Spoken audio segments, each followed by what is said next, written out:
Hey guys, welcome back to another weekly market update and forecast. This week has definitely been tough, and I'll tell you all about it at the end of the video, but thank goodness it's Friday. It means that it's almost time to not rest per se, but at least work a little bit less. If you're new to my channel, welcome. I teach about the trucking industry with a heavy focus on the spot market as well as freight market analysis. So if this is a topic that interests you, feel free to subscribe down below. So the market, as always, we're going to be first looking at what happened this week and what we can expect next week from the freight market.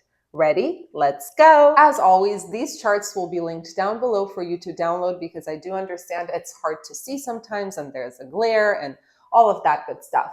But what we're going to do is we're going to start with the outbound tender volume index and outbound tender rejection index. So volumes in blue, they tell us how much freight there is in the market, right? What is the demand from shippers like?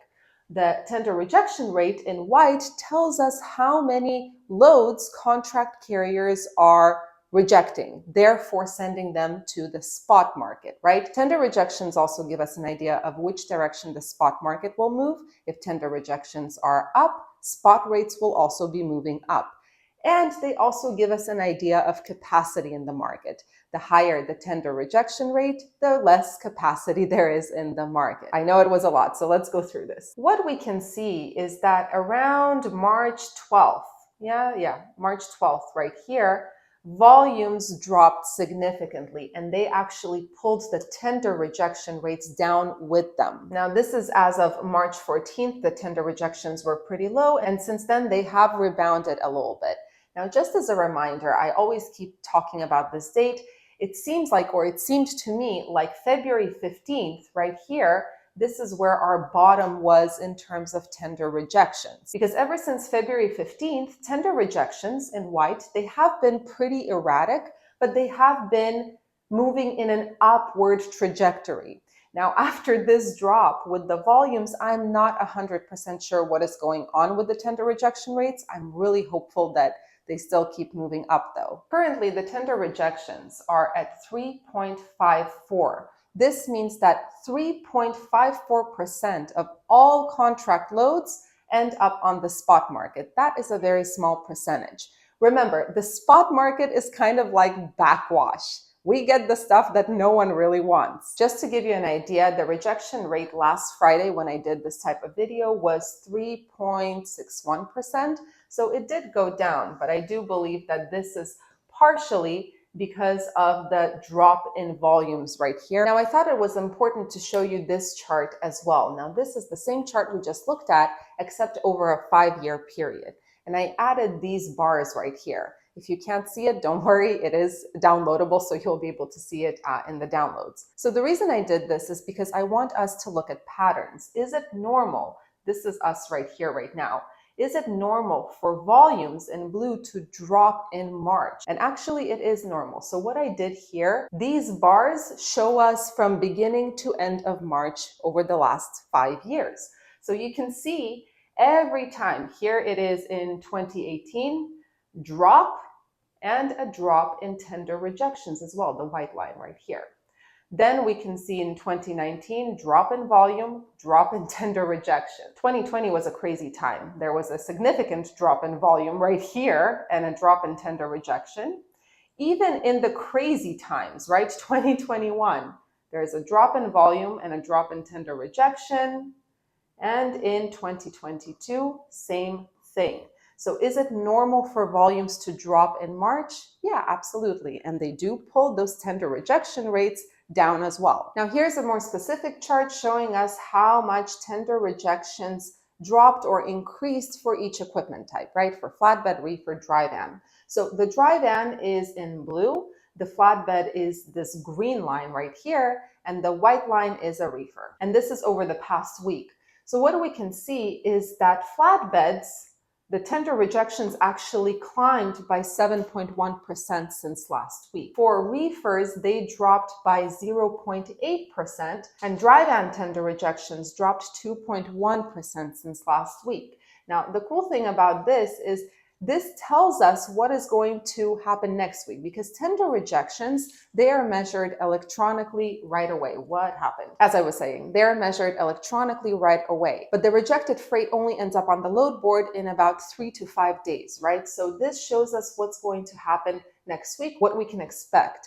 And what we can expect is that flatbed rates on a national level will start increasing a bit, while dry van and reefer rates will decrease a little bit on a national level. Okay, now on to specifics. And I have a love-hate relationship with this part because I hate the fact that I have to disappoint the flatbed operators. Unfortunately, Sonar does not provide this type of specific information for flatbeds. Now, I tried to understand why, and they said that they just don't have enough electronic data because the way flatbed loads are tendered is different. They are using a more old school system than reefers and dry vans. But I will keep checking, and as soon as that data is available, I will make a video like this for flatbeds as well. All right, so starting with reefer volumes. This map shows us a couple of things. Number one, the colors signal whether volumes increased or decreased from last week. Red means a decrease in volume for a reefer. Blue means an increase in volume for the reefer. The height of a market area shows us how much total volume there is in that particular area. We can see that volumes for reefers have decreased on the West Coast, Oregon, Washington, Idaho, California, specifically Southern California. Although this part of Washington, and this includes the Yakima, Prosser, Grandview, Pendleton market, this increased in volume. But in general, volumes are not flat, right? So the other thing we can see is that the Midwest, there are a ton of decreases in volume. Some places increased slightly or stayed the same. Florida had a huge decrease in volume. But yeah, if we look at this map in the big picture in general, we can see that volumes did decrease for reefers over the last week. Now, volumes tell us only half of the story. They tell us how much freight there is in the market and basically give us insight into the shipper's demand for transportation. What I like to look at is the tender rejection rates, because those tell me whether the spot rates will start moving up or down. So let's take a look. Now, this is what I call a map, only because it's colorful. I love colorful things, even though I'm always in black, but you know what, it is what it is. So this map shows us tender rejection rates for reefers. If the area is blue, it means that tender rejection rates increased since last week. If it's a red market area, tender rejection rates decreased. Now, the height of each area shows us the general tender rejection rate, right? If it's super high, that means the tender rejection rate there is really, really high, therefore better rates. So of course, the first thing that grabs my attention is North Dakota. Huge tender rejection rates, and they increased since last week. Another thing that was interesting is the West Coast. Even though we just saw that volumes did decrease, we can see that for the most part, except for like Seattle, the Seattle area, for the most part, tender rejections increased here as well. Now, if we look at the Midwest is a bloody mess. Rejection rates here are going down, down, down. I don't know why it is, but it is what it is. Although Michigan is showing some promise, Houston is showing some promise in terms of tender rejection rates as well. But the question, of course, is where do you need to be next week as a reefer operator in order to grab those opportunities? To figure that out, we need to look at places that have high volume and high rejection rates, right? Because that way you have loads that are paying well and a lot of loads to choose from. So to make this easier, what I did was I added some numbers here, which show you the rejection rates and the volumes for the most interesting markets. So what I can see right away is that actually this area for reefers, the Pendleton market, this is called the Pendleton market. This includes Yakima, Prosser, Grandview. Here, rejection rates are 21%. This is a good rejection rate. Just to give you an idea, in 2021, during the boom, the rejection rates, there were 28% at their peak, but 21% is pretty good. And the volume is not bad. Lots of onions and frozen goodies coming out of areas like Prosser and Yakima. Then we have a place like Fargo, North Dakota, right here. Rejection at 24%, which is awesome. The volume is a little bit low, but nevertheless, this is a place where you will get a good rate per mile. Bismarck, North Dakota has a rejection rate of 31%. Excellent loads, but the volume is so low that Sonar doesn't even have volume data on this area. Everything else is, it's okay, nothing interesting. You can see that in Sioux Falls, it's 11% rejection rate. Missouri is 7 or almost 8% rejection rate. But basically what I'm saying is that you'll get those good rates from the Yakima-Prosser area if you have a reefer next week. And of course, you will get good rates from a place like Fargo, North Dakota.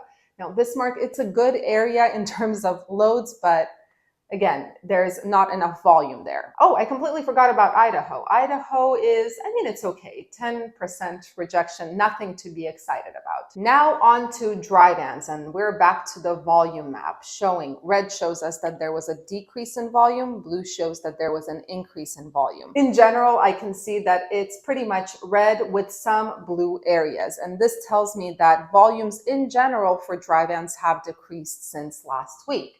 Now, there are some areas. Houston looks promising. There's high volume. You see the height.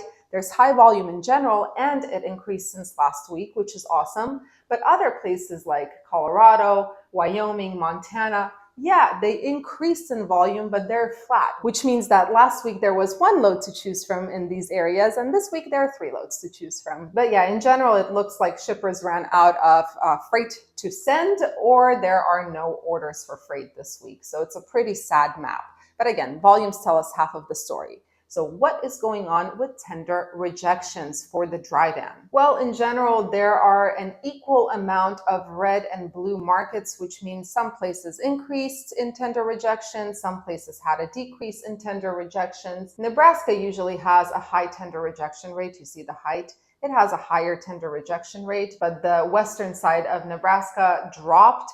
We can see that Louisiana had an increase. Indiana, Michigan is pretty good. We can even see that California and like the Reno, Nevada area experienced an increase. But of course, the Pacific Northwest right here, not a good area to be in. You can see it's flat, which means that tender rejections are low in general, and they decreased in the Portland, Oregon, Seattle, Washington markets.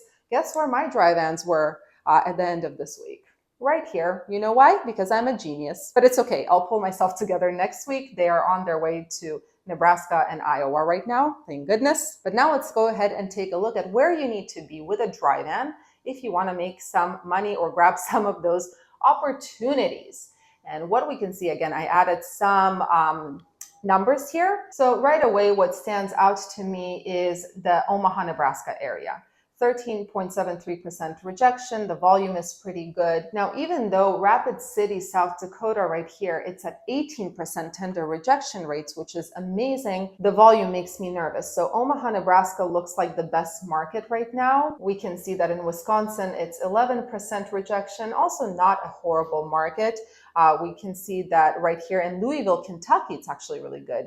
13% rejection. The volume is good there as well. Michigan is so the rejection rate is very low. Denver, Colorado, the rejection rate is very low, and the volume dropped from last week. So I would say the best places to be next week to grab those opportunities for the dry van are Omaha, Nebraska, Louisville, Kentucky, and just staying around these areas. Now the total trucks in the area. And honestly, this is the first time I see such a bright, colorful map here. Blue shows us that trucks increased in that particular market area over the past week. Red shows us that trucks left that particular market area over the past week. So the amount of trucks decreased. Now, in general, what I can see is that it's all over the place. I see that trucks are kind of leaving the eastern part of the US. But to be quite honest, it doesn't have a real pattern here, which shows me that trucks are just trying to keep their wheels rolling. It's not showing me that trucks are being strategic when it comes to going to certain places. They're just kind of all over the place. By the way, this map does not tell us anything about whether capacity is increasing or decreasing in the market in general. What it does show us is driver behavior. And also it gives us a little bit of an idea of where we need to go in order not to have as much competition, right? So if you go to a place like Nevada, right here, you will know that there won't be as much competition as there was last week. Last thing is, of course, diesel prices. And from this chart, truck stop actual price per gallon, we can see that we are still on our way down. And currently we are at an average of $4.38 per gallon. The downward trend is not as aggressive as it was, but it's still on its way down. I am wondering if the recent crude oil price crash will have an effect on this. If you guys don't know, crude oil prices are below $70 per barrel for the first time since the late 2021, something like that. So that would be interesting to see what kind of effect it has on diesel prices for us. Now, this shows us market areas. Red means that diesel prices decreased in these market areas. Green means they increased. And for the most part, we can see that it's red. Although some places like Wisconsin, Iowa, and Minnesota, they saw an increase, a small increase in diesel prices. So guys, that's what it is for next week. Now, this week has been especially tough for me because both my dry vans were in the West Coast. Now, one of them I managed to still run for around, the average was $2.40 per mile from West Coast to West Coast. But the other one that got stuck in Auburn, Washington, well, we got stuck there because I was refusing to haul loads for 80 cents per mile, which is what they were posted for. Dry vans and Washington, not a good mix. I actually got so angry on Thursday when my dry van was stuck in Auburn and the rates were like 80 cents per mile. I mean, it's insane that I contemplated calling every single posted truck on the DAT in that area and telling them not to move at all until the rates go above $2 per mile. But of course, I ended up getting sidetracked trying to book a load, which I never did on Thursday, unfortunately, but it was impossible to. I'm not moving my truck for 80 cents per mile. Are you kidding? But here's my 2 cents. We are in this market together. I understand that some of you have very high fixed expenses, which means that you have to pay them regardless of whether you're standing or running. I have high fixed expenses as well, but hauling loads for 80 cents, $1, $1.20, $1.30, well, what that is doing is it's giving those brokers a green light to keep pushing those rates down. What do you think would happen if a good amount of carriers and trucks in the market decided they are not moving until the rates are paying over $2.40, for example? Brokers will not have any other choice but to raise their rates or go back to their customers and say, hey, this rate is not getting this load moved. I'm still waiting to hear back from Alex, and I really hope that together we can somehow make a difference. But really, guys, as hard as it is to believe sometimes, the market is in our control. If a good amount of carriers refuse to haul cheap freight, watch how quickly those rates start going up. Anyway, guys, I just went off on a rant again. I do apologize. I hope you found this video interesting, and I am wishing you all a wonderful weekend, and I'll see you in the next video.